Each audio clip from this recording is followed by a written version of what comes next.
Speaking of a team though that's probably regretting decisions that they've made, like the Nets are getting Ben Simmons. The Lakers, who I said from the very beginning that this was a bad decision when LeBron went for Westbrook and they signed Westbrook.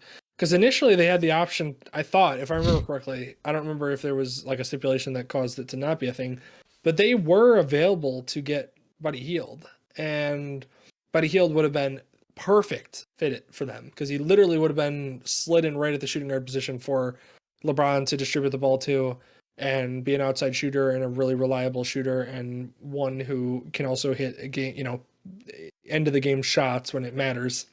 Right. And he would be a perfect foil to put next to, Anthony Davis and LeBron. Instead, they went the Westbrook route, and I immediately was like, "This is not going to work. There's no way." And then I heard Carmelo signed, and I was like, "Wow, we're really just we're doubling down on ball hog players that need the ball in their hands and aren't going to be able to do anything altogether."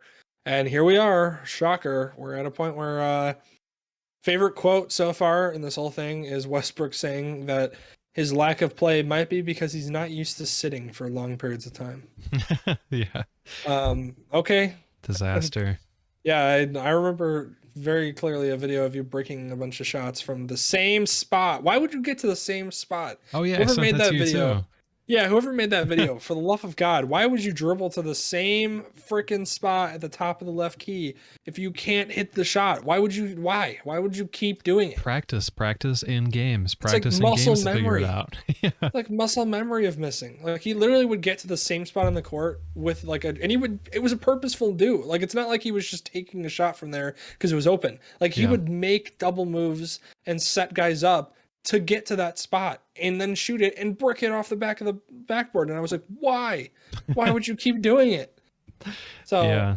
oh God. Anyways, I knew that wasn't going to work because Westbrook at the peak of his career was a great player, but was never going to win a championship because he's just not that way. You're not going to win a championship with him. He's a great player.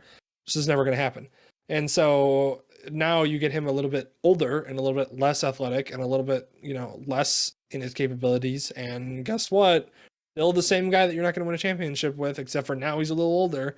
And we're going to throw him in with an aging LeBron, who LeBron is still one of the best players in the league. But guess what? You're getting older and you really need to get some younger pieces around you that can play. And what do? You go and get Carmelo and Westbrook. Yeah. He plays a lot of horse. Yeah. That must be it. He's So just trying to stupid. hit it. It was so bad and just so dumb. And then here we are. And then the funny part was I heard a thing that said that they offered Westbrook for Buddy Hield, and that they turned him down. And I was like, yeah, you guys can't go back and be like, oh, we screwed up the first time when we got Westbrook and didn't get Hield. Let's try to replicate that. Let's try to. You guys want to swap? You guys want Westbrook? He's doing really well. And they're like, we're Isn't gonna he pass. locking in something ridiculous like 45 million plus next year or whatever, regardless? Yeah. I know Harden's is even Mhm. worse, but or no, Harden's, what did I see, was like when he's going to be 37 or something, he's going to have like 60 million in his cap Yeah. hit.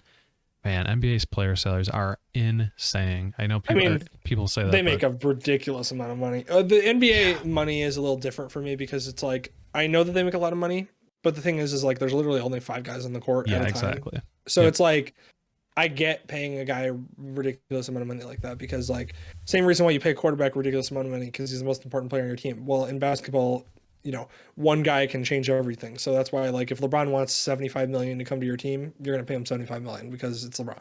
And the beautiful So part about the NFL in comparison is that they think that what's the stat up to now is that 22 years in a row, I think, since Kurt Warner, like whoever's won MVP has never won the Super Bowl. So, not necessarily the same thing. Obviously, Tom Brady might be considered an outlier, but still lost this year too. But in terms of player importance, it's nowhere near the NBA, which could be good, could be a bad thing. In terms of the gameplay of the NFL, I view it as a good thing. yeah. But yeah, So yeah, that's the Lakers who are slowly and it's kind of sad because, like I said, LeBron is like I'm always going to be a person that will forever argue that Jordan is the greatest of all time, and LeBron is up there, and he'll probably finish it too, in my opinion. He'll probably be Jordan 1, LeBron 2. I just don't like the conversations where people are like, "Well, LeBron's the greatest of all time, duh," and I'm like, "No, he's not. You don't know what Jordan did." So Like longevity is a thing that everybody argues for LeBron, and I'm not going to get into the full conversation because I really could get into the full conversation of why I think LeBron isn't the greatest. But the Yeah. point is that he is going to be the second greatest of all time, in my opinion. And it's kind of sad to watch that this is like the end. Like it's LeBron trying to drag a team that he created. I mean, he full-heartedly created, and it's on him.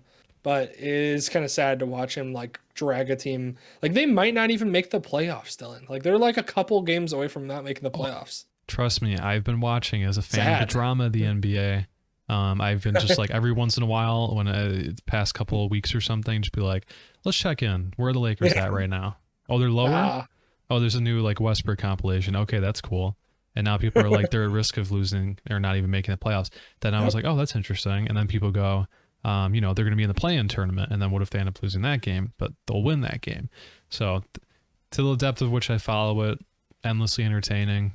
I'm glad to see something else pick up after the Super Bowl. Yep. So, and then